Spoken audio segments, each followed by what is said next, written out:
Hey guys, Zion Clark here, back with another video. This is going to be my Superbad review, and I would just like to say as a quick disclaimer that I do not own any of the movies mentioned in this review. However, I am able to use clips from said movies, thanks to YouTube's fair use policy regarding commentary. This review is a commentary, so please do not sue me.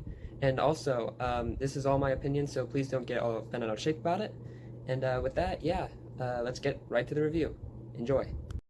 Superbad is a cult classic. Released in 2007, it is one of the few non-animated films that I would actually call classic, because even to this day, 13 years later, it holds up. Despite being released over a decade ago, it still finds its way on many people's top 10 favorite comedies list, including mine. The humor still holds up, its heartwarming message, which is an element that is often either forgotten or not included in most other comedies, is still relevant.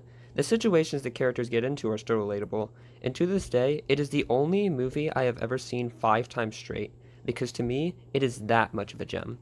But what makes Superbad so great? Why is it so beloved among audiences today in the same way that movies like Fight Club and The Matrix are?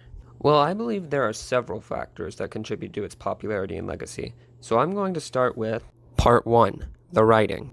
Superbad was a passion project from the beginning.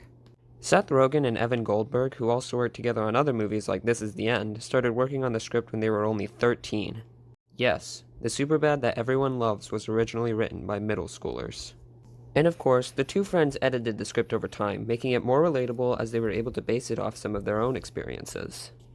Thus, the things that happen in the movie, although sometimes it can get a little crazy, is always believable nonetheless. Unlike other comedies like American Pie, where every scene feels like an SNL skit that would never happen in real life, Superbad actually makes sense, because the script makes sure that things happen for a reason, and the only real coincidence in the film is that Fogel happens to meet the two worst cops in the world. Even then, however, the cops at the end explain to Fogel that they just wanted to prove that they could have a good time, and thus the coincidence is forgivable. Because of its structure, Superbad's humor works because it toes the line of unbelievability but doesn't exactly cross it, so it reaches that perfect medium between being boring humor and extreme nonsensical humor. At the same time, however, the movie also manages to be serious, so while it does make us laugh often, it also manages to tug at our heartstrings with scenes like this. Karen, I love you. I love you, man. I love you. I love you. I'm not even embarrassed to say it. The script of Superbad is simply brilliant, and the acting and improvisation just add on to the greatness of this film. And that leads me to my next point, which is Part 2, the acting and improv.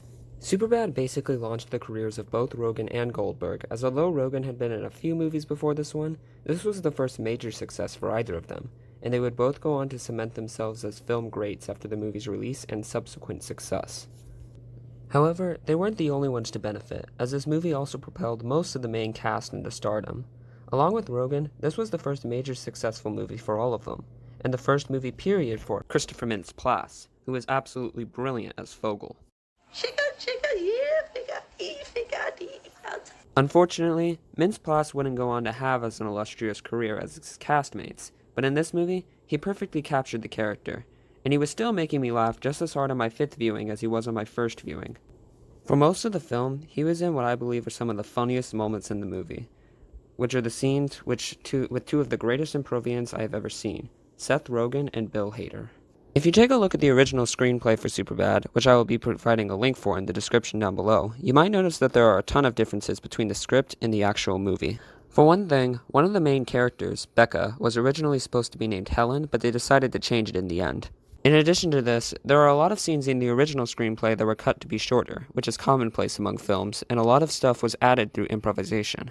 Now, improv isn't uncommon in the realm of film either, but to see it in the scale that it was used in Superbad, and to see it work, is just mind-blowing. Hader and Rogen had the most improvised scenes, and I'd say that almost 3/4 of the jokes they made were on the spot, which just goes to show how incredibly talented both of them are.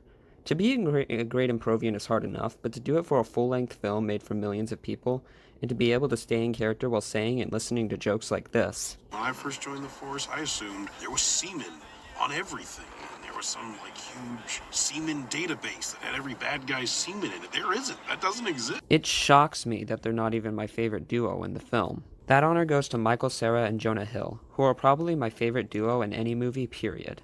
Sarah plays Evan in such a way that I can't possibly see anyone else play the character. The awkwardness and seeming longing to assert oneself is a character trait that Sarah has become known to employ whenever he performs now, and he really brings Evan to life in this movie. Also, he's the main part of arguably the greatest musical scene in any movie history when he's in Superbad. Cry every night for you. These arms, they long to hold you. But in my opinion, Jonah Hill is who absolutely steals the show, or the movie, for me. You know what that means? By some divine miracle, we were paired up, and she actually thought of me. Thought of me enough to decide that I was the guy she would trust with the whole funness of her part. Next to Tom Hanks and Michael Keaton, Jonah Hill is my third favorite actor of all time, mainly because of the amount of dedication he puts into his work. He had actually been in a couple of other movies and TV shows before Superbad, but once again, this film was his first major success. And he would go on to have arguably the best career out of anyone in the main cast, starring in movies like This Is the End, The Wolf of Wall Street, 21 and 22 Jump Street, and then some. I loved Hill in all of those movies, but Superbad is still easily my favorite performance of his. You can just feel the dedication and the passion in every single one of his actions, and it's just one of those performances that is so great I can only see it as Seth, not just Jonah Hill playing a character named Seth.